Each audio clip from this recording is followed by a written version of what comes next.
जैसा आपने देखा, एक बहुत बड़ी पर्सनैलिटी मुकेश कोठारी जी आज हमारे बीच में हैं। नमस्ते। Thank you sir, thank you so much.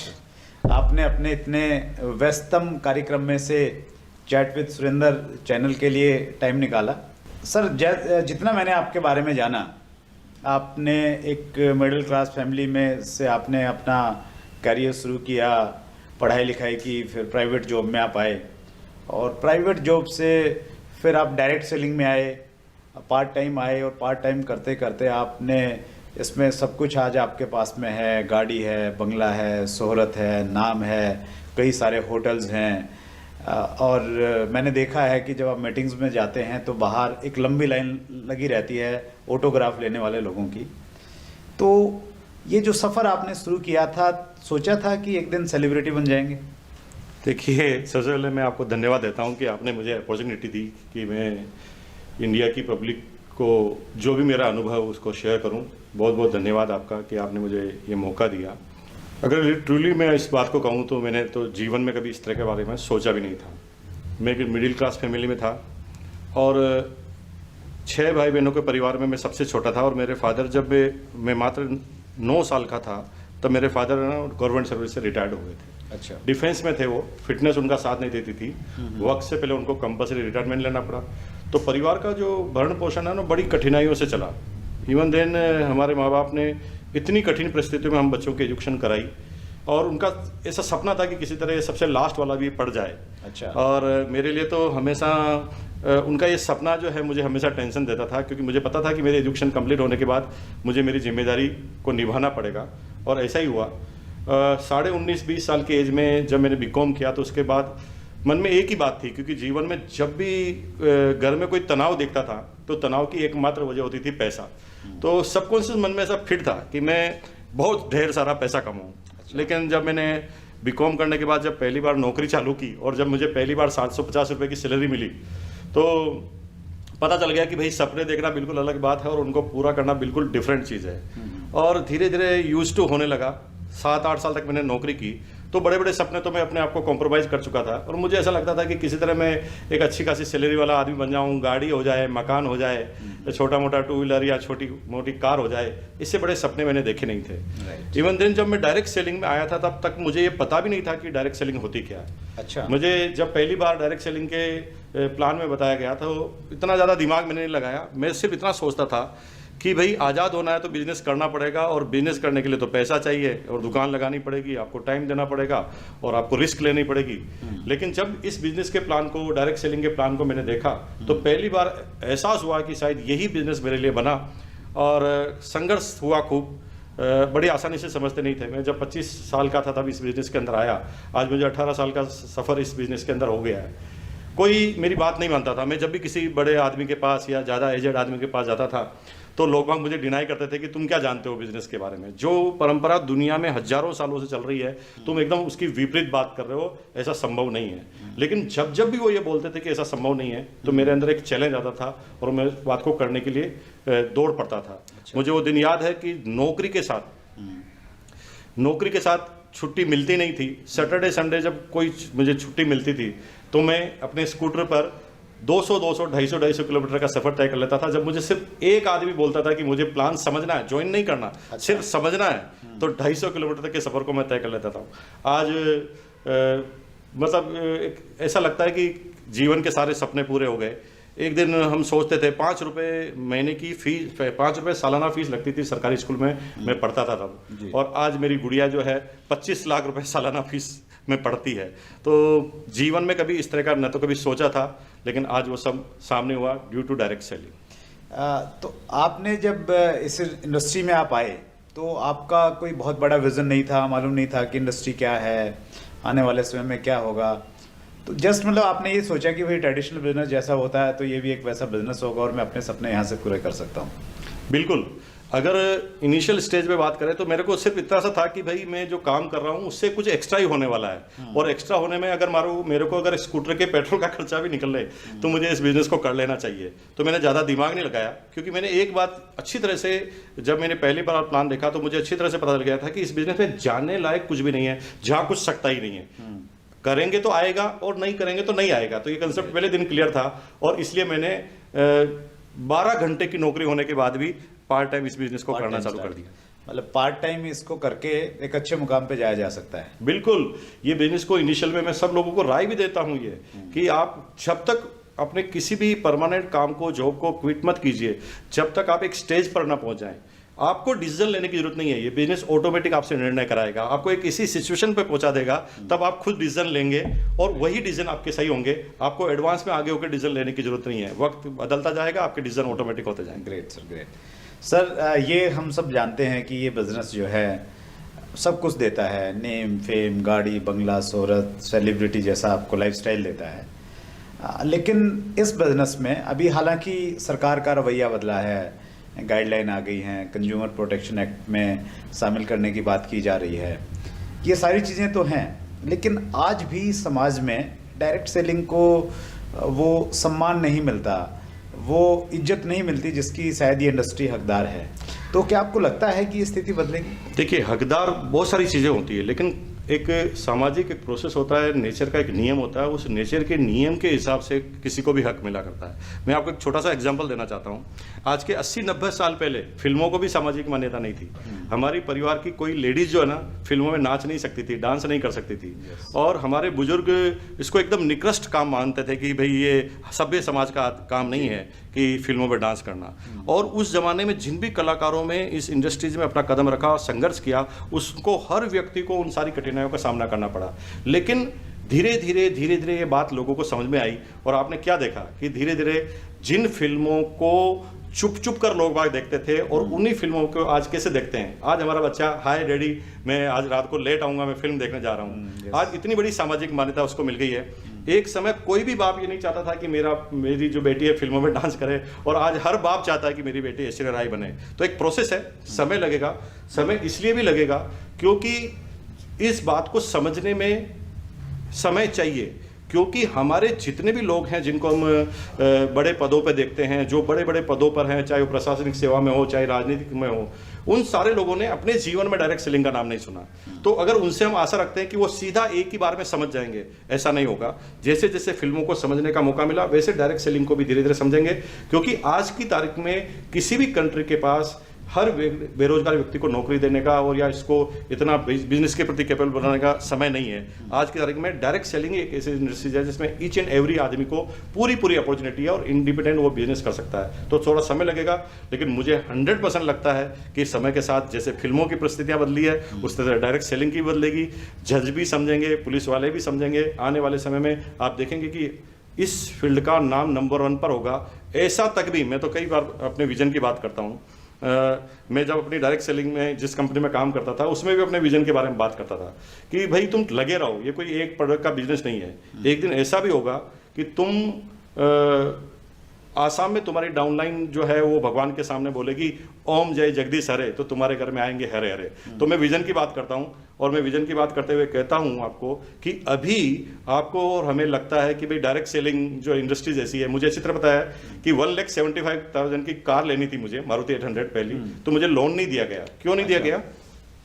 कि उन्होंने कहा कि भाई आपकी जो इनकम है ना वो परमानेंट सोर्स से नहीं है, डायरेक्ट सेलिंग एक स्कीम है, व्हाट एवर। क्योंकि उनकी गलती नहीं थी, उन्होंने जो अपने जीवन में समझा था, जितना उनका नॉलेज था उसके बारे में उन्होंने मेरे को कहा और मुझे लोन नहीं दिया था। लेकिन आज स्थिति बिल्कुल अलग है। आज मेरे पास बड़ा कारोबार है, सब लोग देखते हैं। लेकिन जैसे मेरे पास है, वैसे जब हिंदुस्तान में कई लोग बढ़ेंगे, जब इनकी संख्या बढ़ेगी, तो धीरे धीरे समाज को, लोगों को समझ में आएगा। और वो दिन दूर नहीं है बस साहब, मैं आपको चैलेंज के साथ कह सकता हूँ, वो दिन दूर नहीं है कि आने वाले समय में लड़के को देखने का, जब लड़के वाले को देखने जाएंगे तो क्राइटेरिया ही बदल जाएगा। अभी क्राइटेरिया है कि आपका लड़का क्या करता है, IAS है, IPS है, कि डॉक्टर है, कि इंजीनियर है, चार्टर्ड है। लेकिन आने वाले समय में एक बाप सिर्फ अपनी लड़की के लिए एक ही चीज ढूंढेगा कि ऐसा कौन सा प्रोफेशन में लड़का काम करता है जिसके पास पैसा भी है, समय भी है, इज्जत भी है, शोहरत भी है, सर्कल भी है, टाइम भी है, खूब सारा पैसा भी है। तो वो डायरेक्ट सेलिंग के अलावा और कोई बिजनेस नहीं हो सकता। क्या बात है सर, ये तो हमारे यंगस्टर्स और जो अभी शादी के बारे में सोच रहे हैं उनके लिए एक बड़ी अपॉर्चुनिटी है। लेकिन कितना टाइम लगेगा सर ये सब आने में? देखिए, ये डिपेंड करता है कि हम कितनी तेज गति से आगे बढ़ते हैं। और जिस तेज गति से हम आगे बढ़ रहे हैं, 20 साल का जो इतिहास है डायरेक्ट सेलिंग का हिंदुस्तान का, उसके अंदर बहुत कुछ परिवर्तन आ गया है। गवर्नमेंट पहले ये बात मानने तक के लिए तैयार नहीं थी कि इस तरह का भी कोई बिजनेस होता है, लेकिन आज गवर्नमेंट इनिशिएट लेती है और गवर्नमेंट ऑफ इंडिया तक डायरेक्ट सेलिंग पर गाइडलाइन जारी करती है। तो वो दिन दूर नहीं लगता। मुझे लगता है कि अगले 5 से 10 साल के अंदर वो वक्त आएगा कि कैरियर अपॉर्चुनिटी के अंदर डायरेक्ट सेलिंग को नंबर 1 पर रखा जाएगा। Great sir, thank you so much sir. और हम सब उम्मीद कर रहे हैं और इसी उम्मीद के साथ में इस इंडस्ट्री पे काम कर रहे हैं। और हमारे इस चैनल का भी जो एक मकसद है वो यही है कि डायरेक्ट सेलिंग को लेके जो भ्रांतियां हैं वो भ्रांतियां दूर हों और लोग इसके बारे में जानें, इसका विज़न को हम समझें। सर, एक व्यक्ति अगर एक विज़न के साथ में काम करने लग जाता है और उसने एक कंपनी चुनी, उसको जितनी भी जानकारी थी, जो पैरामीटर्स उसके पास में थे, वो कंपनी में काम करने लग जाता है। अब जो वो उम्मीद करता है कि मैं 6 महीने में यहाँ तक पहुँचूंगा, 1 साल में यहाँ पहुँच जाऊँगा, 2 साल में वहाँ तक मैं चला जाऊँगा, तो वो वहाँ तक अगर नहीं पहुँच पा रहा है, फील्ड में वो रहता है, दूसरे लोग मिलते हैं, फिर दूसरी कंपनी वाले लोग चूँकि उसको वॉच कर रहे हैं, देख रहे हैं उसकी हालत को, तो वो उसको कहते हैं कि यार यहाँ कुछ होने जाना नहीं है, तू यहाँ पे आ जा, मेरे वाली गाड़ी में बैठ जा। तो ऐसी स्थिति में ऐसे बहुत सारे लोग हैं हमारी इंडस्ट्री में, तो उनके लिए आप क्या सलाह देते हैं, क्या करना चाहिए? सर, मैं आपके सामने हूँ। मेरे डायरेक्ट सेलिंग में पहली कंपनी जिसमें मैंने ज्वाइन किया, आज तक भी मैं उसी कंपनी में हूँ और 18 साल डायरेक्ट लगातार मुझे इस बिजनेस के अंदर हो गए। ग्रेट। किसी भी बिजनेस में सफलता का क्राइटेरिया बदलना नहीं होता। अगर आप रास्ते बदलोगे, किनारे बदलोगे, तो आपको बता दूं कि हर बिजनेस में फेलियर भी होते हैं और हर बिजनेस में नंबर 1 वाले भी होते हैं। आप शेयर मार्केट में जाएंगे तो नंबर 1 भी वहाँ पर है और कई लोग फेलियर भी है। किसी भी बिजनेस में जाओगे, किसी भी सर्विस में जाओगे, फेलियर भी होते हैं और विनर भी होते हैं। इसका मतलब ये नहीं होता कि वो फील्ड खराब है। इसका मतलब ये होता है कि कुछ लोग रास्ते बदल लेते हैं जब थोड़ी सी नाकामयाबी लगती है। आपने बचपन में वो कविता सुनी होगी, लहरों से डर कर नौका पार नहीं होती, कोशिश करने वालों की कभी हार नहीं होती। उसके अंदर एक पंक्ति थी, असफलता एक चुनौती है, स्वीकार करो। असफलता एक चुनौती है, स्वीकार करो। क्या कमी रह गई देखो और सुधार करो। जब तक ना हो सफल तुम, नींद चैन की त्यागो तुम, संघर्षों का मैदान छोड़ मत भागो तुम, क्योंकि कुछ के बगैर जय जयकार नहीं होती, कोशिश करने वालों की कभी हार नहीं होती। असफलता एक चुनौती है, स्वीकार करो। आपको आश्चर्य होगा कि आज किसी भी फील्ड में कोई भी व्यक्ति अगर नंबर 1 है तो आप देख लीजिए, क्या वो असफल नहीं हुआ? अपने फील्ड में कई बार असफल हुआ, लेकिन उसने वो हर चुनौती को स्वीकार किया और अपने अंदर बदलाव किए। आज राइट ब्रदर्स ने प्लेन बना दिया, तो हमें क्या लगता है कि एक बार में प्लेन बन गया था? नहीं, सैकड़ों बार वो अनसक्सेस हुए, लेकिन हर चीज से वो सीखते थे। और डायरेक्ट सेलिंग में भी यही है कि आप लोगों की कमियां ढूंढने की बजाय, लोगों में क्या कमी है, सिस्टम में क्या कमी है, उसको ढूंढने की बजाय अगर हमारी अपनी कमियां ढूंढने तो निश्चित रूप से धीरे धीरे हमें बल मिलेगा। और कभी कभी हम काम करते हैं तो जितना हम सोच रहे हैं उतनी सफलताएं हमें नहीं मिलती, लेकिन उन सफलताओं के पीछे की जो बात है वो है सीखना। अगर हमें किसी व्यक्ति को सफलता मिल रही है और किसी व्यक्ति को नहीं मिल रही है तो सिर्फ नॉलेज का अंतर है, और नॉलेज वक्त के बिताने के साथ मिलेगा, नॉलेज लगातार सीखने की वजह से मिलेगा।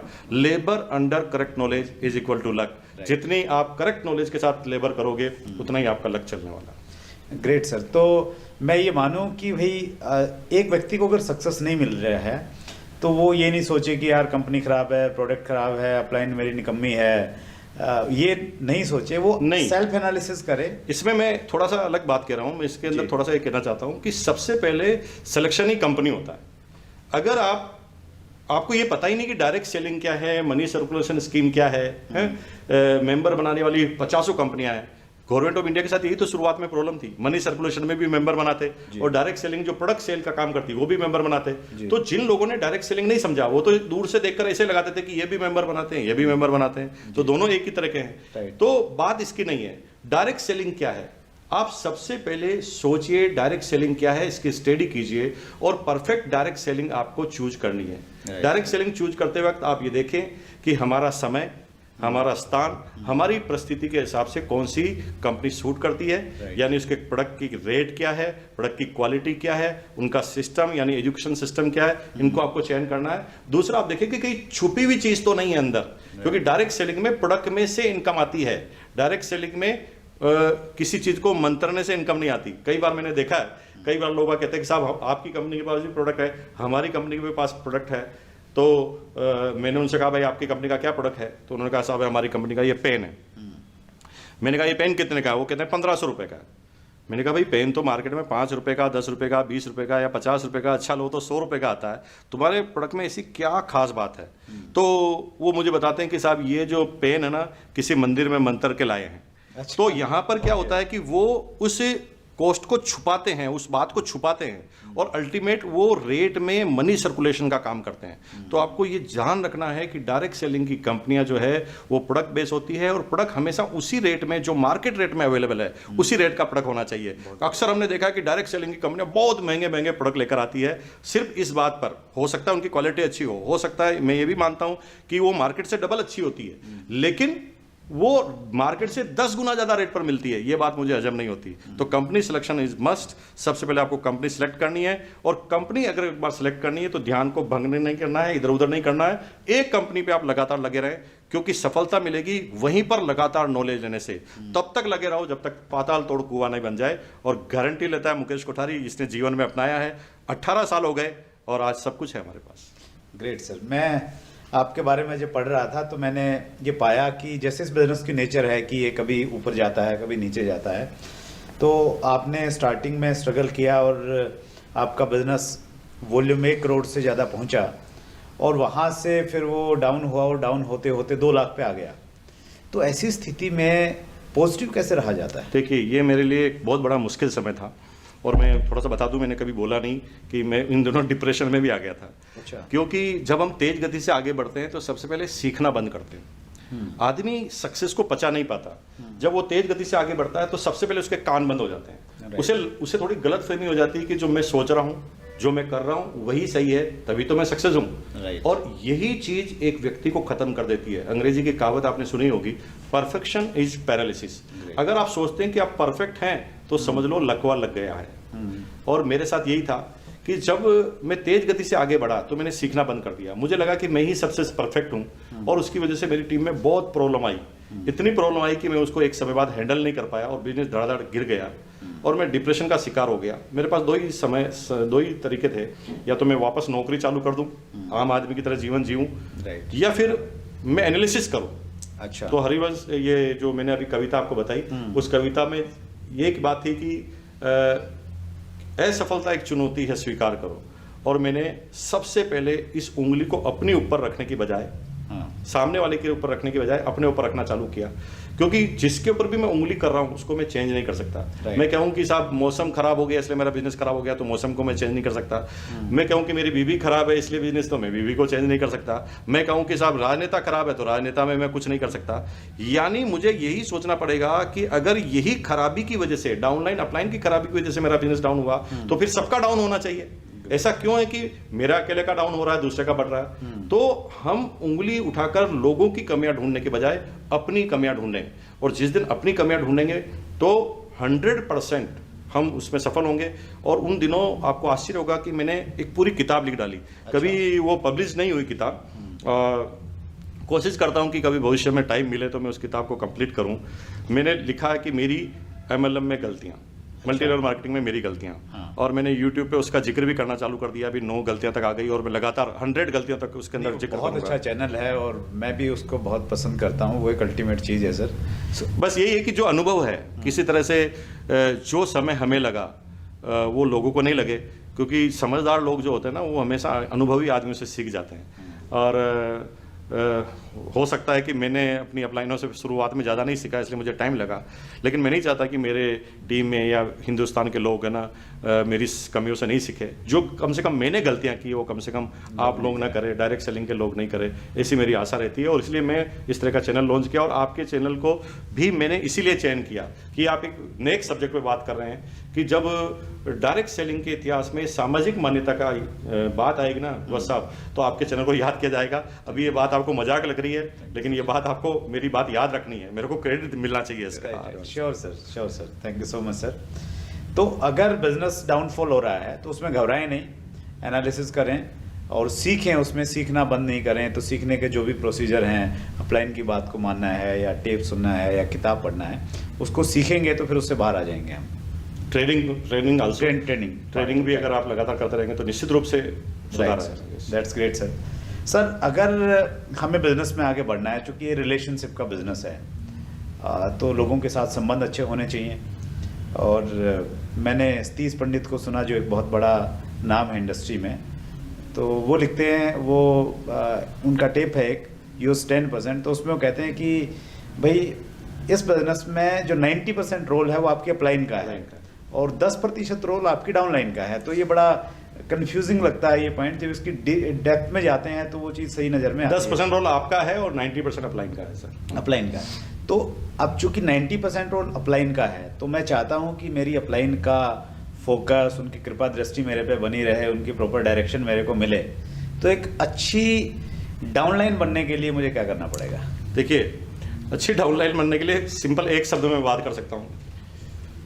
हर अपलाइन के पास लीडरशिप के चयन का एक क्राइटेरिया होता है। यूँ समझ लीजिए कि वो एक मोबाइल का टावर होता है या छतरी होती है मोबाइल की, वो रेंज को ढूंढती रहती है कि कब उसकी टीम में एक शानदार आदमी आए जिसको वो डुप्लीकेट कर पाए, जो उसको उसके बिजनेस में आज़ाद कर दे। तो हर व्यक्ति चाहता है कि मेरी टीम में डुप्लीकेशन हो और मेरा लीडर मेरे से भी ऊपर तक जाए, क्योंकि मेरा लीडर मेरे से ऊपर जाए तभी मैं आज़ाद होता हूँ। तो इस बिजनेस की खास विशेषता है। दुनिया के सारे बिजनेस में जब तक आप लोगों को डाउन नहीं करते तब तक आप आज़ाद नहीं होते, और इस बिजनेस में आप आज़ाद तब तक नहीं होते जब तक आप डाउनलाइन को आगे नहीं बढ़ा देते। तो जो प्रश्न है वो स्टिल खड़ा है कि आपको ऐसे हर काम को करने पड़ेंगे जो आपकी अपलाइन आपको दूर और दुनिया से बिल्कुल हट कर पाए, और वो सबसे बड़ा उसका जो तरीका है, बी रेस्पॉन्सिबल। अच्छा, अगर आप रिस्पॉन्सिबिलिटी लेते हैं, बताई हुई बातों को सही तरह से बताते हैं, रिपोर्टिंग करते हैं और बार बार अपनी अटेंडेंस अपलाइन को दर्शाते रहते हैं कि सर मैं आपकी हाईलाइट में हूं और मैं आपको पूरी तरह फॉलो करता हूं, निश्चित रूप से आप लगातार ऐसा करेंगे तो आपकी अपलाइन का भी आपके ऊपर जो है वो थोड़ा उसका कर्तव्य बढ़ जाएगा, उसकी रिस्पॉन्सिबिलिटी बढ़ जाएगी, और इसी रिस्पॉन्सिबिलिटी की वजह से ही आप आने वाले समय में अपलाइन की नज़रों में आएंगे, अपलाइन से सीखेंगे और दुनिया से ज़्यादा सीखेंगे, क्योंकि अपलाइन की नज़र में आप आ चुके हैं।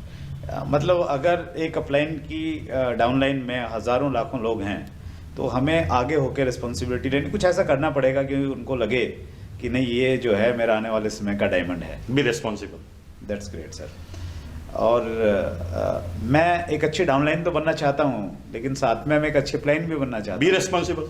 दोनों का एक ही जवाब है। अच्छा, कि अगर आपने डाउनलाइन के प्रति आप रिस्पॉन्सिबल हैं, आपकी डाउनलाइन आपके बच्चे हैं। देखिए, बच्चे हैं तो सबकी अलग अलग क्वालिटी होती है। आपके 4 बच्चे हैं, 2 बच्चे या 1 बच्चे हैं, तो हर बच्चे की एक अलग क्वालिटी, अलग स्ट्रेंथ होती है। Being a team leader, being a captain, आपको आपके बच्चों की स्ट्रेंथ को समझना पड़ेगा।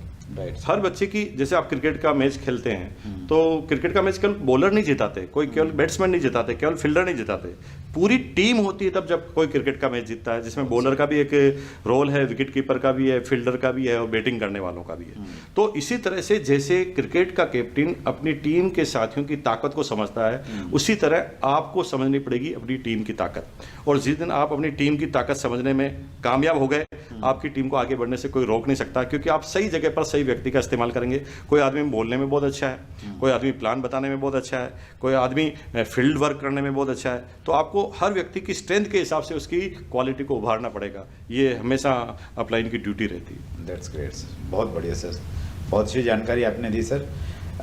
एक चीज़ मैं और पूछना चाहता हूँ सर, जैसे हमारी ये इंडस्ट्री है, ये चूँकि ड्रीम से शुरू होती है, हम पहले दिन जब किसी व्यक्ति को ज्वाइन करते हैं तो उसके ड्रीम लिखवाते हैं कि भाई क्या क्या आप जीवन में प्राप्त करना चाहते हैं, तो अब वो ड्रीमर बन जाता है। अब उसको 10-20 हज़ार रुपये आना स्टार्ट होता है तो वो खर्चे 40-50 हज़ार के करना शुरू कर देता है, तो आगे की प्लान करता है। और अक्सर हम देखते हैं कि एक डायरेक्ट सेलर का जो फाइनेंशियल मैनेजमेंट है वो बिगड़ा रहता है। वो बहुत सालों से काम कर रहा है, उसके बावजूद भी उसके पास में कोई बहुत ज़्यादा बैंक बैलेंस नहीं होता, दूसरे इश्यूज़ रहते हैं। तो आपने सर इस इंडस्ट्री में आप आए, आपकी बैकग्राउंड बहुत ज़्यादा नहीं थी, आज आपने कई सारे होटल्स खोल दिए, आप रियल स्टेट में भी हैं और एक बहुत बड़ी संपत्ति के आप मालिक हैं। तो एक डायरेक्ट सेलर को फाइनेंशियल मैनेजमेंट कैसे करना चाहिए? देखिए, मैंने अभी बताया कि मैंने जब मेरा बिजनेस डाउन हुआ तो मैंने अपनी गलतियां लिखी, और गलतियों में मनी मैनेजमेंट भी एक बहुत बड़ा सब्जेक्ट था। 90% जो आम लोग होते हैं वो पैसा कमाते हैं, और हर आदमी के जीवन में कोई ना कोई अपॉर्चुनिटी आती है, और एक ऐसा दौर आता है जब उसके जीवन में बहुत पैसा होता है, लेकिन पैसा कमाने से ज़्यादा ज़रूरी है पैसा संभालना। अगर पैसे का मैनेजमेंट आपका सही नहीं है तो कई बार लोग करोड़ों कमाते हैं फिर भी उनके पास कुछ नहीं बचता, और जिनका मैनेजमेंट है वो धीरे धीरे छोटी छोटी बचत करके भी करोड़पति या बहुत पैसे वाले बन जाते हैं। और इसी बात को आपको समझना पड़ेगा कि जब हम ये मैनेजमेंट हमारा बिगड़ता क्यों है, क्योंकि हमारी प्रायोरिटी लिस्ट नहीं है कभी भी। राइट। पैसा खर्च करने और मैनेजमेंट करने का सबसे बड़ा नियम है कि सबसे पहले आप अपने खर्चों की प्रायोरिटी लिस्ट बनाइए। अच्छा। आप जीवन में किस चीज को क्या प्रायोरिटी देते हैं उसके आधार पे आप खर्च करेंगे, आपका मैनेजमेंट कभी नहीं बिगड़ेगा।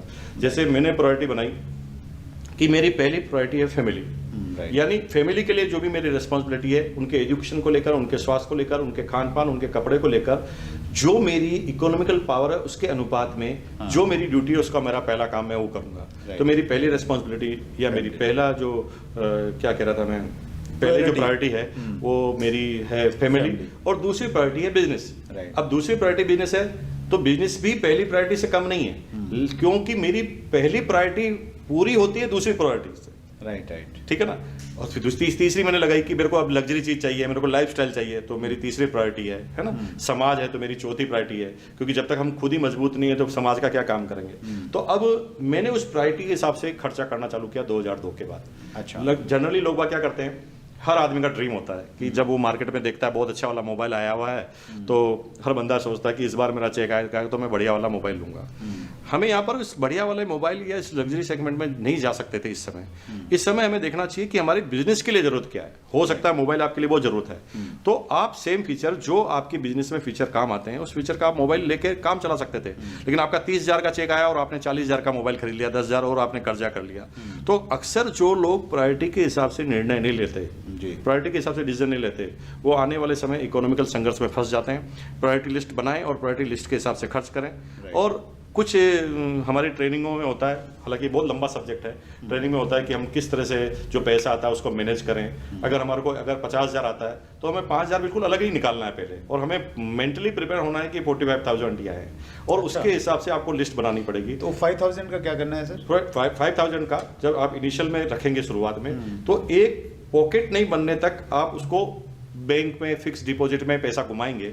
और फिर जैसे से पॉकेट, जैसे आपने 2 लाख की एक पॉकेट बनाई तो 2 लाख आपको किसी चीज में इन्वेस्ट करना है। तो अब वो 2 लाख की एक पॉकेट बनाने के बाद आपको 1 by 1 डिफरेंट क्राइटेरिया में उन पैसे को इन्वेस्ट करना है। अच्छा। और अगर आपने हालांकि ये बहुत लंबी सब्जेक्ट है तो इसलिए मैं अभी छेड़ना नहीं चाहता, मनी मैनेजमेंट एक पूरी दिन का ट्रेनिंग का विषय है। लेकिन अगर आप प्रायोरिटी लिस्ट के हिसाब से काम करें तो मोटा मोटी 90% आपकी प्रॉब्लम खत्म हो सकती है। मींस दिखावे में ज्यादा नहीं जाना है। बिल्कुल बिल्कुल, दिखावा करने की जरूरत नहीं है। देखिए कई लोग आर्टिफिशियल दिखावा करते हैं। राइट। कार लाने की उनकी ताकत नहीं है, उधार में वो कार लेकर आते हैं। तो आप देखते हैं डायरेक्ट सेलिंग में कई लोग ऐसे करते हैं, उनकी कारें बिकते हुए भी टाइम नहीं लगता। मेरा ऐसा मानना है कि यहाँ पर कार दिखाने से जरूरी ज्यादा चीज है आपकी शकल में अपना कॉन्फिडेंस दिखाना। मैंने अक्सर ये देखा है कि मैं कई कारें ले चुका हूँ जिंदगी में, और अब कार तो मजबूरी से लेनी पड़ती है क्योंकि चार्टर्ड अकाउंटेंट बोलता है कि भाई आपको डिप्रिसिएशन चाहिए तो कार लो। तो एक दिन कार लेना मेरा सपना था, अब कार लेना एक बिजनेस का एक पॉइंट हो गया कि कार लेना ही मजबूरी हो गई।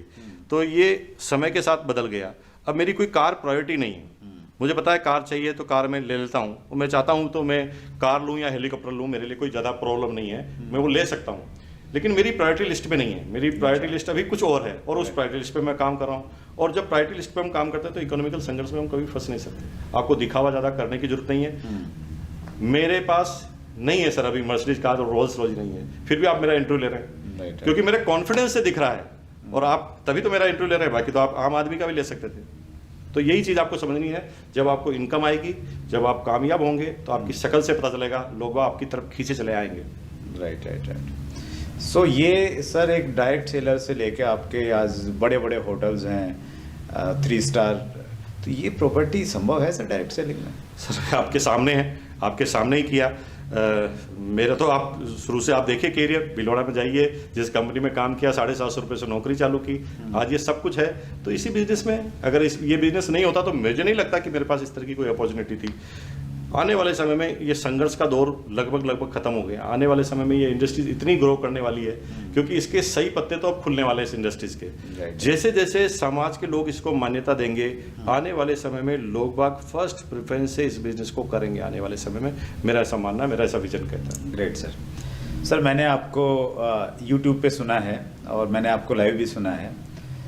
जब आप स्टेज पे होते हैं और जो आपका बॉडी लैंग्वेज है, जो आपका अंदाज है, जो आपकी डायलॉग डिलीवरी है, तो लोगों के हाथ थक जाते हैं सर, लेकिन उनके कान नहीं थकते। इस इंडस्ट्री में एक अच्छा वक्ता बनने के लिए क्या करना चाहिए? सबसे पहले दिल से बोलना चाहिए।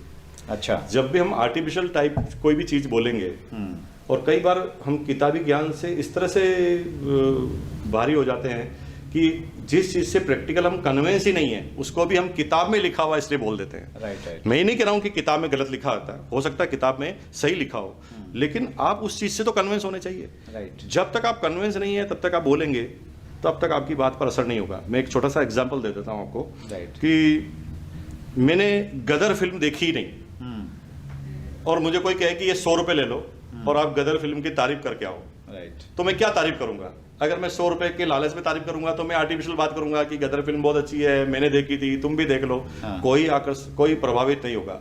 लेकिन अगर मैंने वास्तव में गदर फिल्म देखी है ना, और सामने वाला पूछे कि ये फिल्म आपको कैसी लगी, तो मुझे ज्यादा लंबी बात करने की जरूरत नहीं है। मैं एक बार कॉन्फिडेंस से इशारा करूँ ना, यार क्या गजब की पिक्चर है, तो सामने वाला आदमी 1 मिनट में इस बात को कैसे बोलेंगे सर? अगर आप कॉन्फिडेंस से बोलेंगे साहब बहुत जोरदार है, आपने कुछ नहीं बोला, सिर्फ यूं इशारा किया, तो सामने वाला पूरी फिल्म को समझ जाता है। राइट। क्योंकि यहाँ पर फिल्म जो है स्टोरी नहीं सुनाई जा रही, यहाँ पर कितने एमएम का पर्दा नहीं बताया जा रहा है, डोल्बी साउंड है कि नहीं ये नहीं बताया जा रहा, यहाँ पर आपको कॉन्फिडेंस बताया जा रहा है। और जब कॉन्फिडेंस बताया जाता है किसी भी चीज में, तो सामने वाले आदमी के दिल तक जाती है।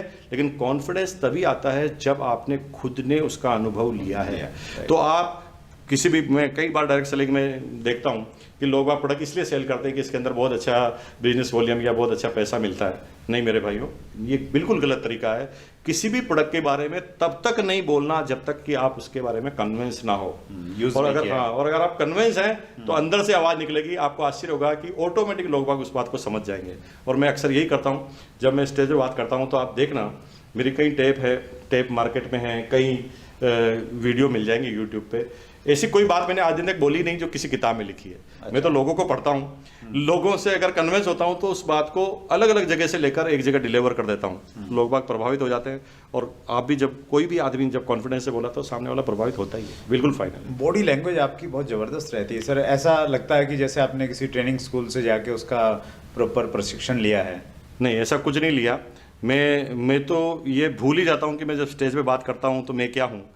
मैं तो जितना 100% मेरा दिल जो कहता है उसके हिसाब से मैं बोलना चालू करता हूँ। और जब मैं फुल कॉन्फिडेंस में होता हूँ, जब मैं किसी चीज़ से बहुत ज़्यादा कन्विंस होता हूँ, तो बॉडी लैंग्वेज अपने आप बन जाती है। जब मैंने कहा ना, जब आप यूँ उंगली करते हैं तो ऑटोमेटिक बॉडी लैंग्वेज आती है, क्योंकि आपने उस फिल्म को देखा है। राइट। तो वही चीज़ लोगों पे, मतलब इंडस्ट्री को अगर जिएंगे, दिल से ये मानेंगे कि ये एक बहुत बड़ी इंडस्ट्री है और मैं जिस कंपनी के साथ में काम कर रहा हूँ वो मेरा सब कुछ है, तो फिर अपने आप अंदर से निकलेंगी चीज़ें। देखिए, लोगों के सोचने का तरीका अलग हो जाता है पूरा। लोग बाग शुरू में जब मैं इस बिज़नेस को करता था तो मैं ऐसा सोचता था कि भाई 15 साल इस बिज़नेस को करना है, फिर रिटायरमेंट लेना है, फिर जीवन को आज़ादी से जीना है। 15 साल काम करने के बाद अब मुझे एक बात समझ में आई कि मैं आज़ाद किससे होऊंगा। जो मेरी ज़िंदगी है, जो मैं लोगों से बात करता हूँ, क्या ये काम है? क्या काम क्या है और आराम क्या है? ये केवल दिमागी गेम है, इससे ज़्यादा कुछ भी नहीं है। अच्छा। अगर मैं आपसे कहूँ कि यहाँ 10 ईंटें पड़ी है, इसको इधर से उधर रखो, तो वो काम आपको लग रहा है। लेकिन जब आप जिम ज्वाइन करते हैं तो उतना ही वजन उठाते हैं, लेकिन पैसे देके आते हैं और एंजॉय भी करते हैं। तो ये दिमागी गेम है पूरा। अगर आप एंजॉय कर रहे हैं तो फिर आपको काम नहीं लगेगा, और जब भी आप इस बिजनेस में आनंद लेने लगोगे, आप अच्छे उधर बन जाओगे। ग्रेट सर, बहुत बढ़िया सर। हमारा एक सेगमेंट है सर इस इंटरव्यू में कि हर सफल व्यक्ति की जीवन में कुछ ऐसे पल होते हैं जब वो उसको याद करता है तो उसको बहुत अच्छा लगता है, उसके चेहरे पे खुशी सुकून आ जाता है। तो आपके भी जीवन में कुछ ऐसे किस्से रहे होंगे जो आपको आज भी याद हैं? इससे तो बहुत सारे किस्से हैं, क्योंकि पूरी जीवनी, जिस दौर से मैंने चालू हुआ, पूरी जीवनी कई किस्सों से होके गुजरा। कभी सोच नहीं सकते थे कि ये सब कुछ होगा। लेकिन मुझे वो दिन याद है कि एक ट्रेनिंग में मैं गया था, तो अपलाइन ने कहा कि भाई इस बिज़नेस को करना है तो आप ड्रीम लिखो और अपनी फैमिली को इन्वॉल्व करो, और फैमिली इन्वॉल्व हो इसलिए फैमिली से भी कहो कि भाई तुम्हारे सपने बताओ। अच्छा। तो मैंने अपनी बीवी से सपने लिखवाना चालू किया। मुझे पता नहीं था कि ये सपने पूरे होंगे कि नहीं होंगे, ये किस तरह से पूरे होंगे, लेकिन जस्ट अपलाइन ने कहा इसलिए फॉलो करना था। तो मैंने अपनी बीवी से पूछा कि कौन सी कार चाहिए, तो उसने कार का नाम बताया कि सेंट्रो चाहिए। फिर मैंने कहा कौन से कलर की चाहिए, कौन सा मॉडल चाहिए, मैंने लिख दिया। फिर मैंने कहा कौन सा मकान चाहिए, तो उसने कहा कि अपने पड़ोस में जो सामने वाला मकान है इतना बड़ा बंगला मुझे चाहिए। तो मैंने तेज गति से हंसते हुए बोल दिया मजाक में, इतना बस इतना सा कर, इतना तो बेवकूफ़ अपना ना बाथरूम होगा। अच्छा। अब मैंने बोल तो दिया, लेकिन मैं खुद बहुत देर तक सोचने लग गया कि क्या ऐसा संभव है। लेकिन आज सुकून मिलता है कि आज ये मकान हमारे लिए कुछ भी बड़ी बात नहीं है। आज ये सब कुछ बहुत आसान है मेरे लिए। राइट। जब हम फील्ड में काम करते हैं सर, तो वहाँ भी मतलब कई ऐसी घटनाएं होती हैं जो मतलब कभी भूली नहीं जाती। तो ऐसा कोई एपिसोड, ऐसी कोई घटना आपको याद है कि मतलब जैसे मैं अगर आपको बताऊं, अपनी बात बताऊं, तो एक बार मैं तमिलनाडु में था, नामाक्कल करके वहाँ पे जगह है। तो वहाँ पे लैंग्वेज का थोड़ा एक इशू रहता है, तो मैं हिंदी में बात करता हूँ और एक व्यक्ति उसको तमिल भाषा में ट्रांसलेट करता है। तो जैसे ही मेरा नंबर आने वाला था, तो जो वहाँ के लोकल होस्ट थे जिन्होंने ट्रांसलेट भी करना था, तो वो मेरे पास में बैठे थे। तो उन्होंने मेरे से कहा कि सर स्टेज पे जाके ना इनकम ज़रूर बताना। मैंने कहा उससे क्या होगा? बोले उससे लोगों को मोटिवेशन मिलेगा। मैंने कहा चलो ठीक है, बता दूंगा। तो फिर उसने बोला कि सर कितनी आ रही है आजकल आपको? तो मेरी जो इनकम थी मैंने उनको बता दी कि भाई लगभग इतना आता है। तो वो सीरियस हो गया, बोले सर मत बताना। मैंने कहा क्यों नहीं बताऊं? बोले हमने तो बहुत ज़्यादा प्रमोट कर रखी है। तो वो चीज़ मैं जब भी सोचता हूँ, सुनता हूँ, तो जो उसका अंदाज था, मतलब ये कहने का कि आप जरूर बताना और फिर ये कहने का कि नहीं बिल्कुल मत बताना, तो वो मुझे हमेशा याद रहता है। और इस इंडस्ट्री में ऐसा रहता ही है कि भाई एक व्यक्ति की जो पिन है, वो चाहे कितनी बड़ी पिन क्यों ना है, उससे ऊपर की पिन को प्रमोट किया जाता है जब उसको बुलाया जाता है। तो उस प्रकार के कुछ किस्से आपकी भी ज़िंदगी में रहे होंगे? कई किस्से रहे। जैसे मुझे पता है कि जब पहली एनिवर्सरी में मुझे रॉयल्टी की ट्रॉफी दी जा रही थी, और मेरे जीवन में पहली बार ऐसे माइक पर बोलने का मेरा काम पड़ा था। तो उस समय मेरा नाम मैं भूल गया था, आप विश्वास ही नहीं करेंगे। अच्छा। मेरे को नाम बोलना था, मैं अपनी जाति बोल के और अपना प्रोफेशन बोल के इस तरह से भागा। मेरे को वो दिन अच्छी तरह याद है। मुझे लग रहा था कि मैं किस तरह से स्टेज को कब फटाफट छोड़ के जाऊं और मेरा नंबर आए और क्या मैं बात है सर? तुरंत निकल जाऊं। ये मेरा पहला दिन था। लेकिन अंग्रेजी की एक कहावत है, practice make a man perfect. अभ्यास आदमी को परिपूर्ण बना देता है। जब तक आप पानी में कूदोगे नहीं, तब तक आप तैरना नहीं सीख पाओगे। इसलिए सबसे पहले जरूरी है सांस बताकर कूद जाना। आप कूदोगे, नए नए रास्ते मिलेंगे। इसका मतलब मैं ओरिजिनल पानी में कूदने की बात नहीं कर रहा हूँ आपको। किसी भी फील्ड में जब आप कूदेंगे तभी आपको आगे के रास्ते नजर आएंगे, और आगे के रास्ते अगर आप सीखते गए तो निश्चित रूप से आप जिस भी क्षेत्र में आप कामयाब होंगे। बहुत सारी जानकारियाँ आपने हमारे व्यूवर्स के साथ में बांटी सर, और आपने जो विज़न दिया है, आपका जो कॉन्फिडेंस है, देख के मेरा कॉन्फिडेंस बहुत बढ़ गया है। मुझे लग रहा है हमारे व्यूवर्स का भी बढ़ेगा। आपने टाइम दिया उसके लिए बहुत बहुत धन्यवाद आपको एक बार फिर। अगेन धन्यवाद, बहुत बहुत धन्यवाद। Thank you very much.